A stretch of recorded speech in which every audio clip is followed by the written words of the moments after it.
الحمد لله وحده والصلاة والسلام على من لا نبي بعده أما بعد فأعوذ بالله من الشيطان الرجيم بسم الله الرحمن الرحيم إن عدة الشهور عند الله 12 شهرا في كتاب الله يوم خلق السماوات والأرض منها 4 حرم۔ محترم حضرات، یہ رجب کا مہینہ جو بہت ہی عظمت والا اور برکت والا مہینہ ہے، اللہ کے نبی صلی اللہ علیہ وسلم سے اس مہینے کی عظمت اور اس کی اہمیت ثابت ہے۔ بہت سے کام اس رجب کے مہینے میں ایسے ہیں جو ہم کرتے ہیں لیکن شریعت سے ان کا کوئی تعلق نہیں، شریعت سے ان کا کوئی میل جول نہیں، شریعت کے اندر اس کی کوئی اصل نہیں۔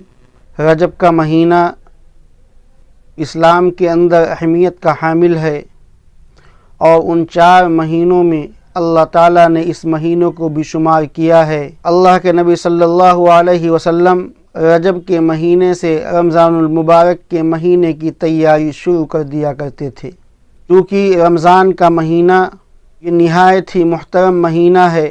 یہ ایک ایسا مہمان ہے جو 1 سال کے بعد میں واپس آتا ہے، اور آپ جانتے ہیں کہ مہمان جتنی دیر کے بعد میں واپس آتا ہے اس سے ملنے کا اشتیاق اور اس سے ملنے کی خوشی اتنی ہی زیادہ ہوتی ہے۔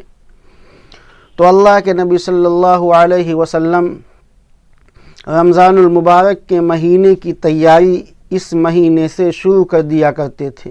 آپ صلی اللہ علیہ وسلم جب رجب کا چاند دیکھتے تھے تو آپ دعا کیا کرتے تھے کہ اللہم بارک لنا فی رجبنا و شعبان وبلغنا رمضان، اے مالک ہم کو رجب اور شعبان کے مہینے کی برکتیں نصیب فرما دیجئے اور ہم کو رمضان کے مہینے تک پہنچا دیجئے۔